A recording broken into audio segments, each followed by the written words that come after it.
All right there, everyone. It looks like Angela Merkel is finally finished. That's what we'll be talking about on today's video. Warm welcome to all of you, especially our first-time viewers. I post 2 videos a day analyzing current events and light of some super awesome conservative trends so you can live your values, impact lives, and change the world. So if you would, please smack that bell and subscribe button. It'll be an absolute privilege to have you as a regular part of this channel. Well, it does appear like the long tenure of Angela Merkel as German Chancellor is coming to an end, obviously for health reasons at this point. I don't know how many of you have seen the videos of Merkel shaking uncontrollably. The latest episode, which was the third public example of it, who knows how many times it's been going on privately, but you can see her standing at attention at a ceremony to honor Finland's prime minister in Berlin. And I mean, her legs, her torso, they just begin shaking really rather violently. She seems almost surreal in terms of her facial expression. She knows she's getting caught, physically degenerating for all to see. And she knows that there's a direct relationship to her political degeneration as well. Now, no one seems to know what's going on here physically with her. There's been all kinds of speculation in the media. She claims it's dehydration and a lack of sleep, which is, of course, utter nonsense, and everybody knows it. You know, it's stunning to me how complicit the corporatist, globalist media is in all this. I mean, can you just imagine if this were Donald Trump? Can you imagine if Trump started shaking uncontrollably at public events and then told everyone it was just because of dehydration? Very, very dehydrated. Right? I mean, the media would be like a bunch of sharks having a feeding frenzy. They want to know any and all medical history. They'd be questioning his fitness for the presidency, even more than they're already doing. They'd call immediately for his resignation, blah, blah, blah. And here you have, here you have Merkel, and I mean, it's like they're all just like, we have to admire how brave she looks when facing adversity. Look at her calm and quiet demeanor when confronted with physical futilities. I mean, it's an absolute joke. We'll look at this in our next video today on President Trump's social media summit, where Sebastian Gorka absolutely ripped this guy, Brian Karem of CNN, calling him out as a left-wing punk.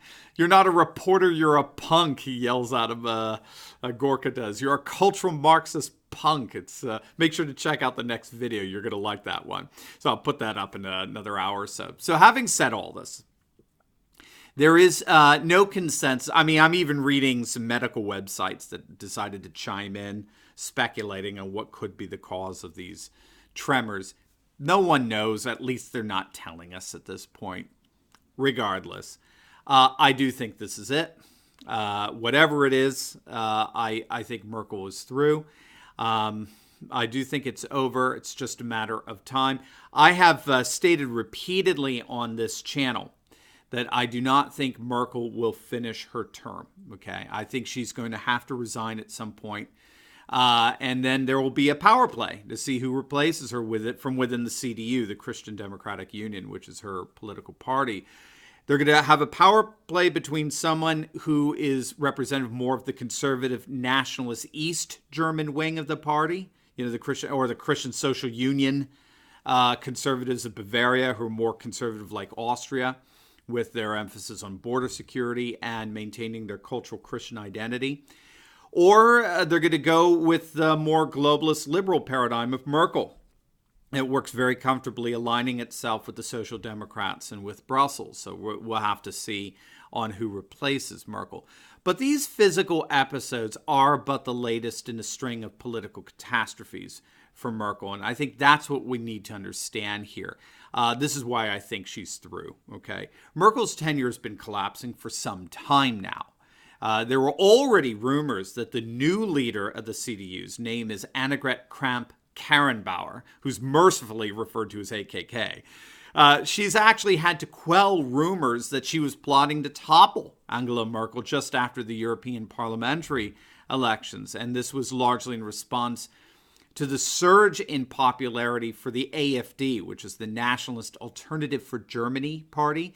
they've been surging in Eastern Germany, which is Angela Merkel's home state. And the AfD is currently polling as the #1 most popular party there, well ahead of Angela Merkel's CDU. And the AfD is on course for huge elections this fall, where that in itself could force Merkel out of office. As it stands right now, the AfD is poised to win the most seats in Eastern German legislatures in their upcoming elections, which would be an enormous blow to the political credibility of Angela Merkel. And what's so interesting here is that even though the AfD has sort of plateaued in the mid-teens in terms of their overall support nationally in Germany, they're successfully turning Eastern Germany into one of their strongholds. So Merkel's, of course, in the process has resigned as CDU leader. That was a pretty radical move. You have to remember up to that point when she stepped down as CDU leader, she consistently stressed the importance of the chancellor holding the CDU leadership position to ensure the stability of the party. Otherwise, it appears like the party has two heads, as it were. But Merkel was forced to give ground on the principle, after the CDU lost a number of regional elections. And so she was forced to resign from her post as leader of the CDU. Then that was followed by a major defeat for Merkel when her choice for parliamentary leader was soundly defeated in a vote by her own party. Just to give you a sense of how significant a political defeat like that was, this was the first time in 40 years that a chancellor had his or her pick for parliamentary leader defeated. I mean, the first time in 40 years.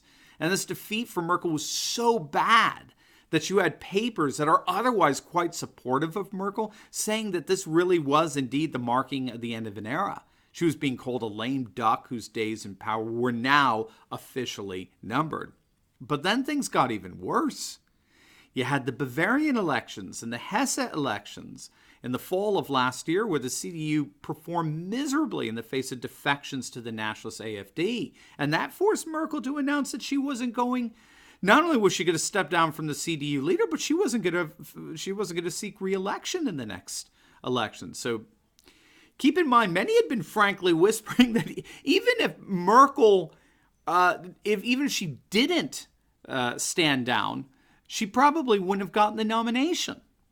So her stepping down in many ways was just an attempt to stave off what would have been a horrible political embarrassment. So Merkel's already gone through a series of shall we call them mini resignations?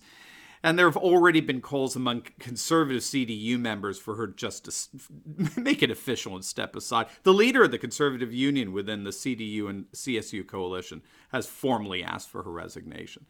And their junior coalition partners, the Social Democrats, they continue to lose support in the polls. And so there's enormous pressure within their ranks to pull out of the coalition government, which would destroy Merkel's majority, her coalition. I mean, this government is being held together by a thread. And so in many respects, Merkel's physical frailty appears rather symbolic of her political frailty. So I don't think that Chancellor Merkel will be on the public stage for much longer. As always, please like, comment, and subscribe, and make sure to check out our next video of the day on Sebastian Gorka tearing into the CNN reporter as a left-wing hack like everyone else at CNN. I think you're going to really like it. I'll see you over there. God bless.